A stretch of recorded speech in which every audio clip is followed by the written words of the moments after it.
Greetings everybody, and in this video I'm going to be comparing Mullvad VPN versus IVPN, and let's just see which one is better. So if we talk about first of all privacy, both are top tier for privacy.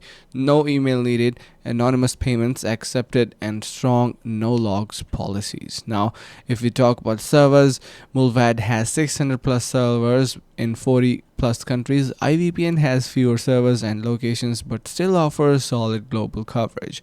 Now if we talk about streaming, neither is great for streaming. Both focuses more on privacy than unblocking services like Netflix. If we talk about security, both offer strong encryption, WireGuard and OpenVPN, and advanced features like multi-hop.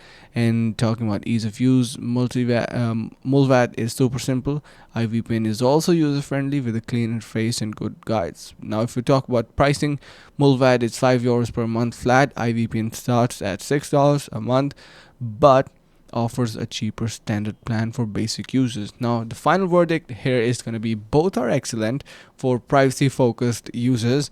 Choose Mullvad for consistent pricing and slightly better server reach, or IVPN if you want flexible plans and smooth interface. So IVPN comes with a lower price bracket. If you have a low budget, you can go with that, but if you're looking for better server reach, Mullvad is your choice. Thank you so much for watching. See you guys in the next video.